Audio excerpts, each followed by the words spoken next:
It's the Black Real Estate Dialogue. Tune in. Tune in. Tune in. Tune in.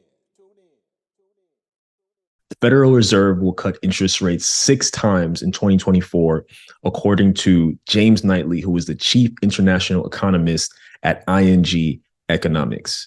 My name is Sam, and I'm an out-of-state investor. Thank you so much for tuning into this video. If you're on YouTube, make sure to like this video and subscribe to the channel. If you're on the audio side, make sure to leave that 5-star rating and review. The way this will work today is we're going to look at an article talking about interest rates in 2024. I'm going to break down some key terms that are important for you to understand so you can get the whole picture. And I'm going to talk about how this impacts you as a current or aspiring real estate investor. Before we get into that, if you're interested in buying your first or next investment property in 2024, I have a free guide that you can get today that'll guide you through what those steps need to be. So go to the link in the description and you can download that today. All right, so let's jump into this article. So Knightley says he expects the Fed will start cutting interest rates in the second quarter of next year, delivering as many as 6 25 basis point rate cuts totaling 150 basis points. In a bit, we're going to talk about exactly what basis points are.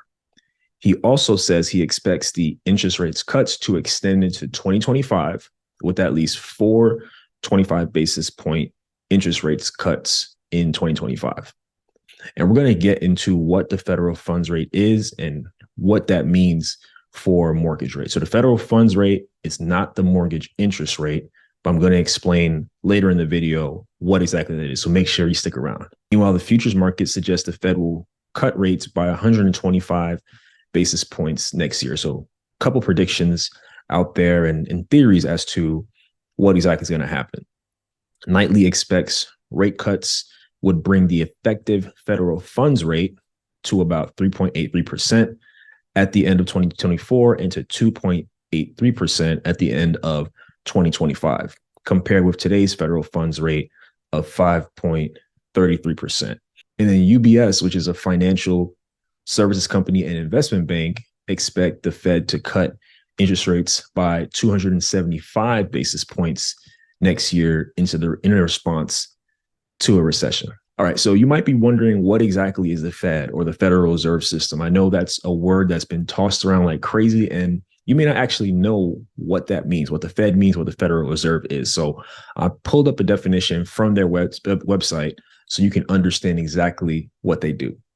So the Federal Reserve System is the central bank of the United States. It performs 5 general functions to promote the effective operation of the U.S. economy and, more generally, the public interest. So hopefully that gives you a high-level overview of what the Fed is. So now you know what this Fed is that you're seeing in all of these headlines. The next thing we're going to talk about is what the federal funds rate is. As we read earlier, there are a couple predictions about what the federal funds rate will ultimately be. Right at the time of the article, it was 5.33%. And there are predictions that it'll get into the 2s, that it'll get into the 3s. So we'll talk about exactly what that means. So what is the federal funds rate? The term federal funds rate refers to the target interest rate range set by the Federal Open Market Committee.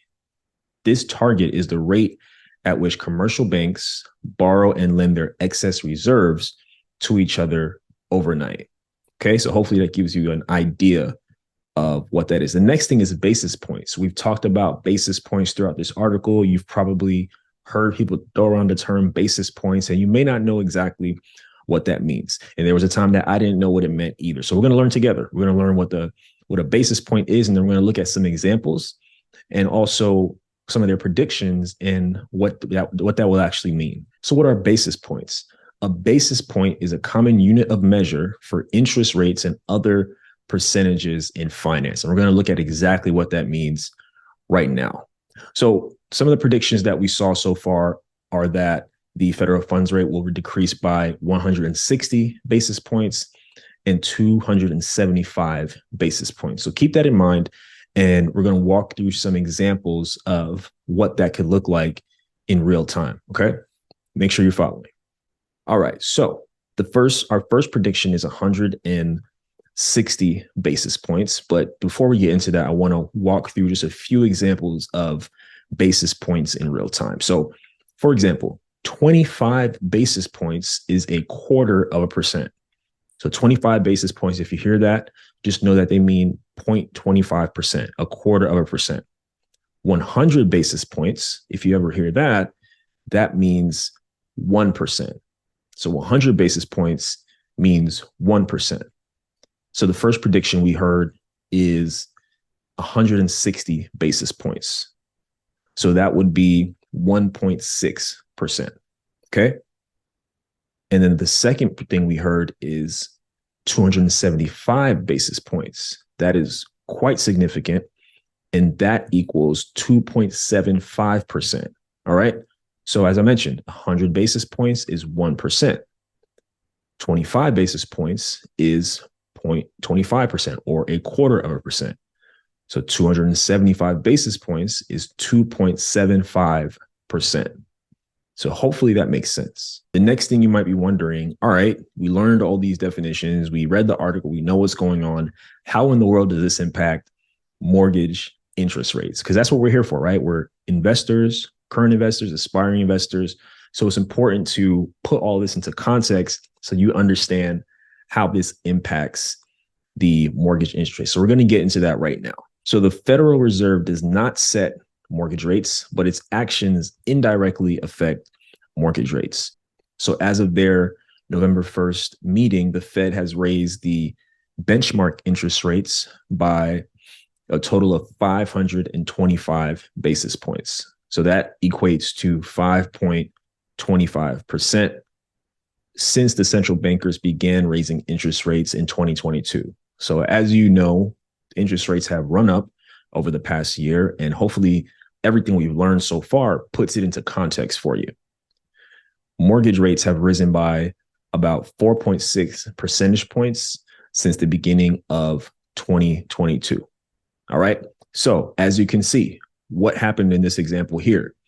The Fed raised their interest rates, and what happened? The mortgage rates followed. That's typically what happens. So when we're reading about these predictions saying that the Fed is dropping interest rates, then that means mortgage interest rates will drop. More than likely, that's typically how it goes. They typically follow one another. Okay. So does that make sense? Let me know in the comments below if you're understanding, if you want me to break down anything further. All right. So right now I'm going to get into how this impacts you as a current or aspiring investor. We're going to wrap this thing up and put everything in context so you can walk away with what I think is going to be the impact on real estate. All right. So as I mentioned, if this is all true, if these predictions actually happen and interest rates start steadily going down in 2024, then mortgage interest rates will also go down. So as of about December 8th, the interest rates for a 30-year fixed conventional loan is about 7%. And for the 30-year FHA is about 6.43%. Now, the reason that the FHA rate is lower is because those loans are backed by the federal government. So they're considered safer. Thus, the interest rate is a little bit lower.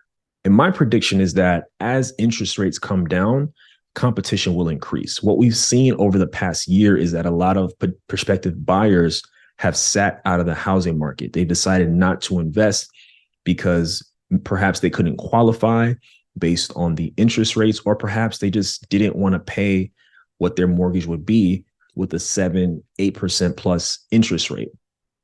If the rates come down, there's going to be an increase more than likely in competition because those buyers who are on the sideline are going to come back into the market. And we're still dealing with an inventory problem. And that's not going to be fixed with the interest rates going down. We haven't built enough homes in recent years to keep up with the demand for homes. So everyone is fighting over a finite number of resources, over a finite number of homes. So I believe that's going to drive the prices up. You let me know what you think. Comment below. Let me know if you agree with that or if you don't. The other reason that there is low inventory is because a lot of folks have low interest rates who are currently homeowners. So we're going to look at a statistic that I read and that I mentioned months ago, but we're going to look back at it so I can put that comment into context. So let's take a look at it really quickly. So according to Goldman Sachs, 99% of borrowers have a mortgage rate lower than 6%. And out of those, 28% have locked in rates at or below 3%, and 72% locked in rates at or below 4%. So it's pretty easy to see why somebody would stick with their 3 or 4% interest rate over a 7 or 8% interest rate, especially if they don't have to move, if they can stay in that particular property, or from an investor's perspective, if they can still cash flow and keep that property with that low interest rate. So that's another reason that a lot of inventory has been off the market. Now, I heard another view that I thought was pretty interesting. Someone commented on Instagram recently and said that they think those folks who have those low interest rates will be more inclined to sell and move on if the interest rates drop to like 5%, 5.5%, which could be true. I'm curious to see what that data looks like and how that works out. So my recommendation to you is, if you are currently in the market for an investment property, or if you're currently in the market for a primary residence and you are in a financial position where you can afford it currently, then my recommendation is to explore it. At least look into it at the current interest rates to see if you can make it work. You can refinance down the line if you choose to for a lower interest rates, if interest rates do actually go down over the next couple of years. However, the benefit that you have, more than likely, and obviously real estate is very local, the benefit you have now is that there is less competition. There are less buyers on the market. And we're also getting to the end of the year. And so sellers are more likely potentially to be more negotiable towards the end of the year to get the properties off their hands. And usually people are not trying to move and things like that around this time. So something to look into at the very least. All right, so those are my thoughts. I wanted to make sure I broke down those terms for you so you understand what it looks like in context. Wanted to also make sure you understand how the federal funds rate impacts the mortgage interest rates. I know a lot of these terms get thrown around all the time, and you may not know what all of this means. And also wanted to encourage you, there is still opportunity out there. There's plenty of opportunity out there. You may just have to get out of your comfort zone. That might mean moving out a little bit further than where you currently live. That might be eventually preparing to leave your area altogether. That might mean investing out of state. And if you are somebody who lives in an area that's super expensive and you want to invest out of state, I encourage you to explore it. And if you want to learn and do it in the next 12 months, I'm hosting a 4-week workshop starting on January 17th. We're going to talk about how to build your team, how to find and analyze properties, how to find the right city, creative financing, and so much more. Go to outofstatemoney.com/workshop if you're interested, or go to the link in the description. All right. Well, thank you all so much. I really appreciate you taking the time to check this episode out. Comment below. Make sure you let me know what you think. Let me know if you have further questions. I'm more than happy to assist. I just want to make sure that you understand and that you're ready for what might be coming. All right. So if you're on YouTube, make sure you like this video. Make sure you subscribe to the channel. If you're on the audio side, make sure to leave that 5-star rating and review. Thank you all so much, and I'll talk to you soon. What's up, y'all? Sam here from the Black Real Estate Dialogue podcast. Thank you so much for watching another episode. Definitely take a moment to subscribe. Make sure you like this video. Also, visit our website, blackrealestatedialogue.com, and follow on Instagram @Black Real Estate Dialogue. Talk to you soon.